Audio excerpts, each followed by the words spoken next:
Hello there, Virgo sign. Welcome to your monthly reading. So Virgo, this reading is for the month of September. For Virgo, love reading, Sun, Moon, Rising, Venus. Virgo, hindi lahat ng Virgo maka-resonate sa reading na to. So takes what resonates and leave the rest. Cross watchers, pwedeng kayo to at hindi sila Virgo sign. So put yourself in a situation kung saan kayo naka-resonate Virgo. So Virgo, if hindi kayo naka-resonate sa reading na to, please do check your other placements, your Sun, your Moon, your Rising, your Venus sign, dahil pwedeng doon kayo maka-resonate at hindi dito. So let's start. Ano yung pwedeng mangyari this month of September? Love reading for Virgo, Sun, Moon, Rising, Venus. So Virgo, let's see. Happy birthday sa mga September Virgo. And August Virgo. Yeah.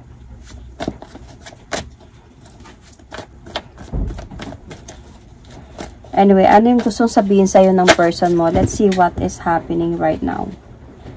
Kunin natin to. Namimiss na kita. So, namimiss ka na daw niya, Virgo. So, your person situation.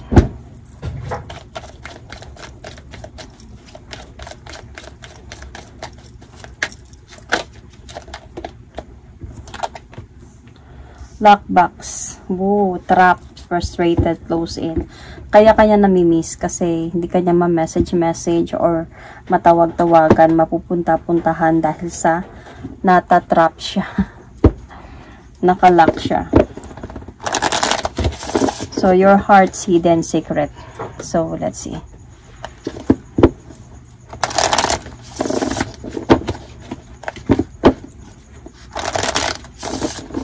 Your heart's hidden secret, Virgo.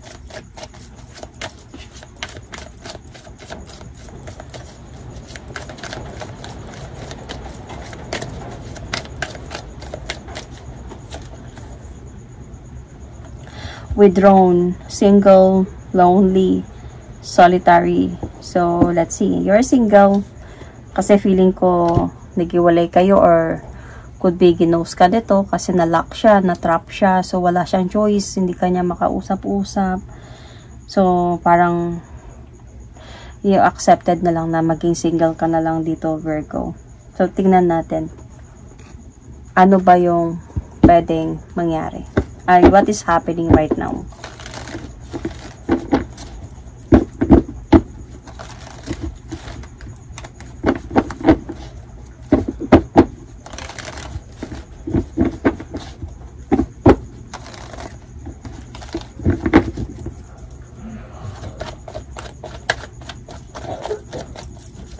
What is happening right now, Virgo?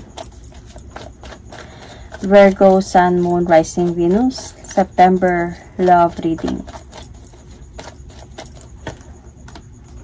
See? Naghiwalay kayo. This person gave you silent treatment. Siguro ganito. Nung naghiwalay kayo nitong person na to, he gave you silent treatment. Di na siya nagparamdam pa.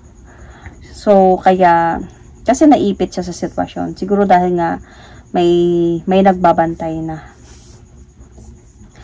So, nagkaroon kasi ata ng clarity dito from might be a wife or kinakasama. So, nagkaroon ng clarity. Kaya, parang para sa kanya, hayaan niya lang yung sitwasyon na maghiwalay na lang talaga kayong dalawa. At hindi na siya, siguro ikaw, umaasa ka pa na baka babalik pa siya. Baka gagawa pa siya ng way. Naniniwala ka pa din siguro sa pagmamahalan na to. Baka gagawa pa siya ng way para bumalik sa'yo. But this person kasi parang mag-move forward na siya, never look back. Kasi he did cut off the cycle na not because of he wanted to, but then ayaw niya na lang siguro talaga ng gulo. So, puputulin niya na yung connection niya sa'yo.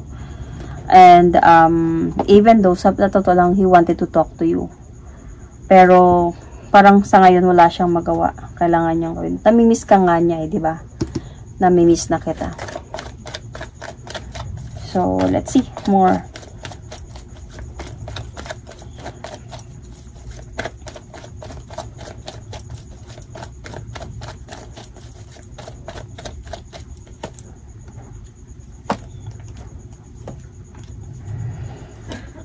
So, namimiss na kita. Kasi, feeling ko, bakit? Nagmahalan naman kasi talaga kayo ng person na to. Kaya lang, unexpectedly siguro, kailangan niya siguro talagang umalis. Kasi yung person mo, hindi niya alam kung magpapatuloy na siya doon sa kabila or babalik pa siya sa'yo.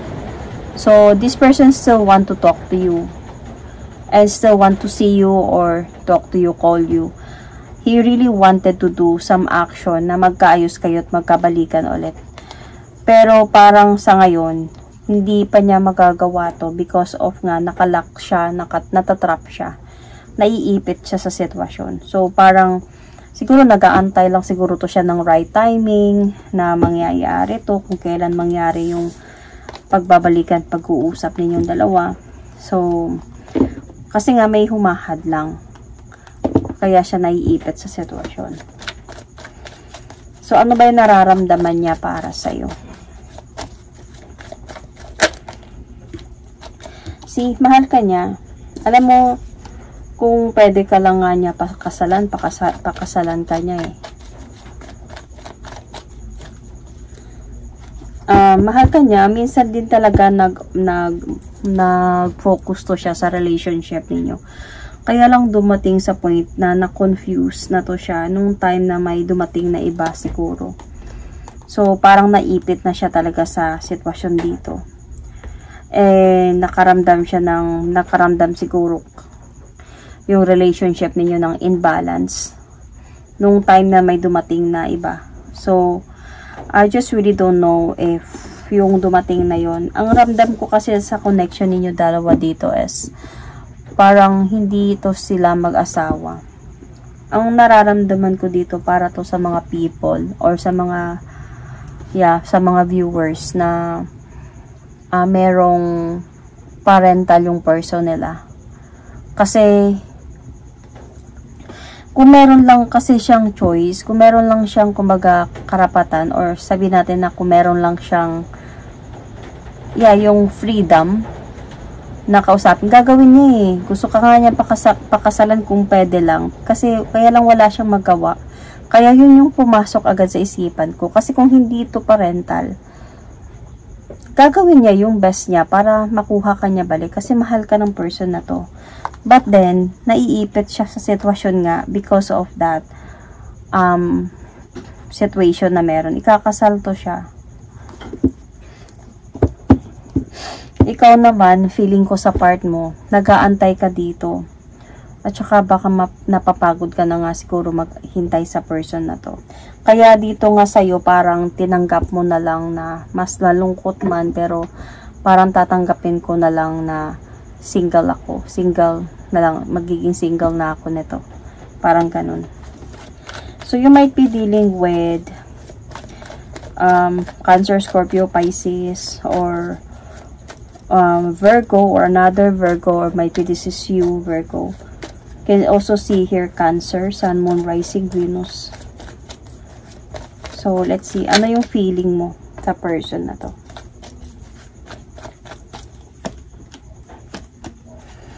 Alam mo, nasa point ka ngayon na you are trying talaga to have this freedom na meron ka. Tanggapin yung katotohanan na wala na talaga. Kasi, parang you are trying your best na maging brave sa mga nangyayari, pero meron pa ring part of you na nag-hold on pa din and hoping na babalik pa siya, na kakausapin ka pa niya ulit. So, pero alam mo na, parang feeling ko hindi ka inosente sa mga pwedeng mangyari. So, yun talaga yung nakukuha ko dito kasi siguro alam mo yung culture nila. And hindi ka inosente sa mga pwedeng mangyari. So, ibig sabihin, expected mo na mangyayari talaga to sa relationship ninyo.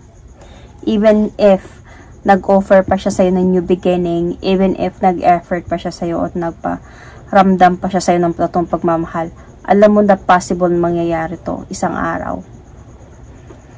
So, Virgo, tignan natin ano yung pwedeng mangyari this month of September or in the near future.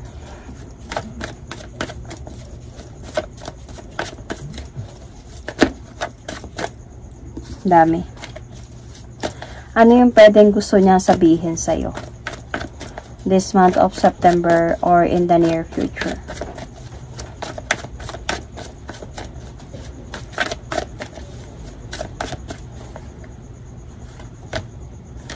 Kailangan kita.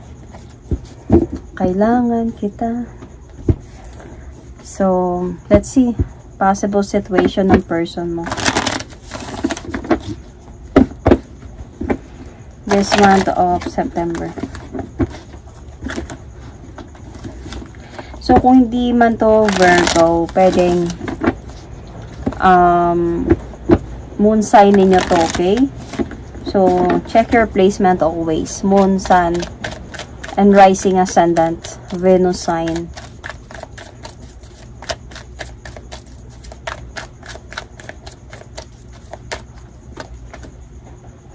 Divine Feminine. So, let's see. Your heart's hidden secret. I think Divine Feminine, itong person na to is may pagka-feminism. Very emotional. Itong person na to.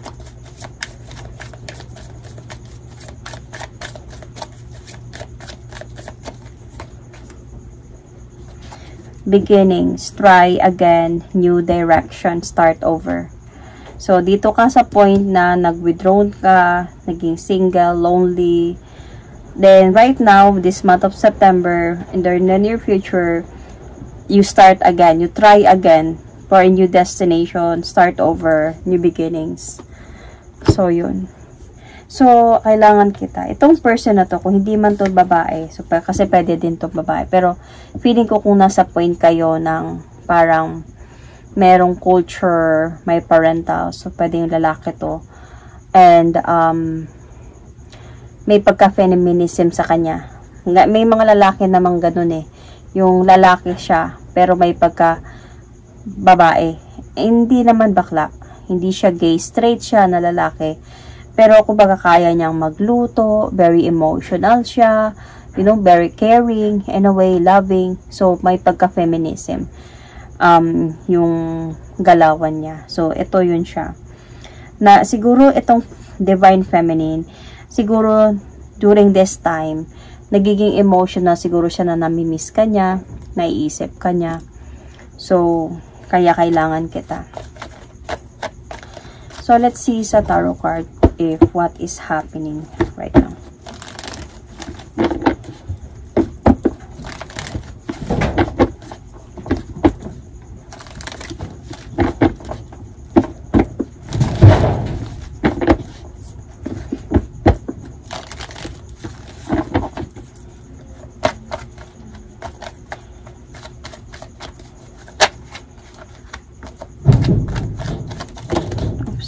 Dami. Wait lang. What is happening right? Hindi. What will going to happen? Kaya pala hindi nagano yung cards. What will going to happen this month of September or in the near future based sa mga nangyayari sa inyo ngayon?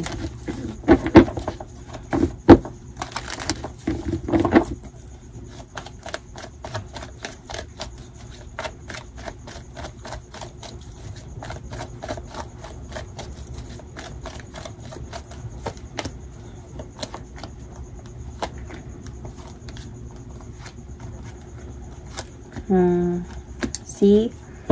Meron ng may hadlang talaga.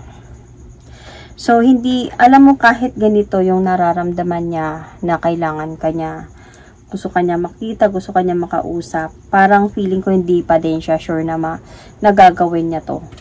So, sabihin na natin may mga ideas siya about this. May mga option siya when it comes into decision na bumalik sa'yo or kausapin ka. Still, mako-confuse pa din siya kung gagawin niya to or no.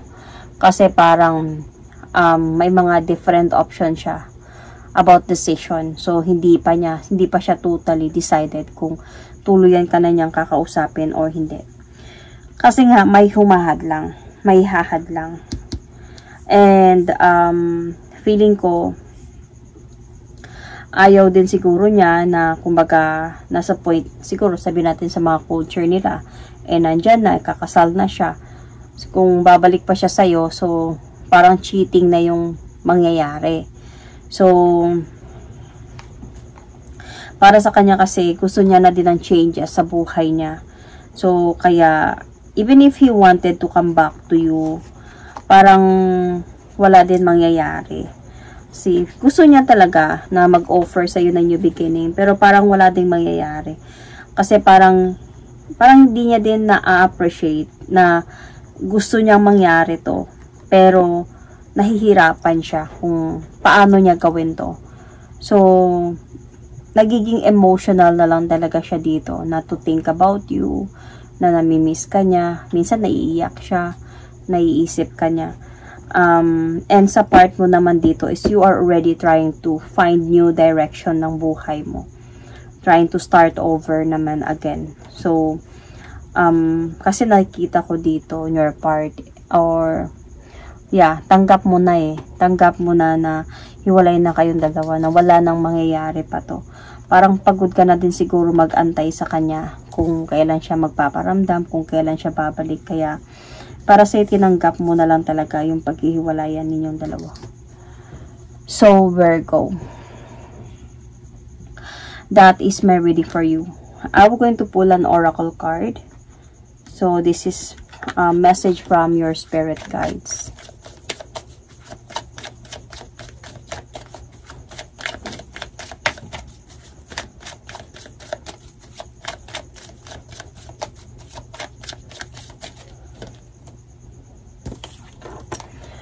When a door doesn't open, don't waste your energy trying to make it open.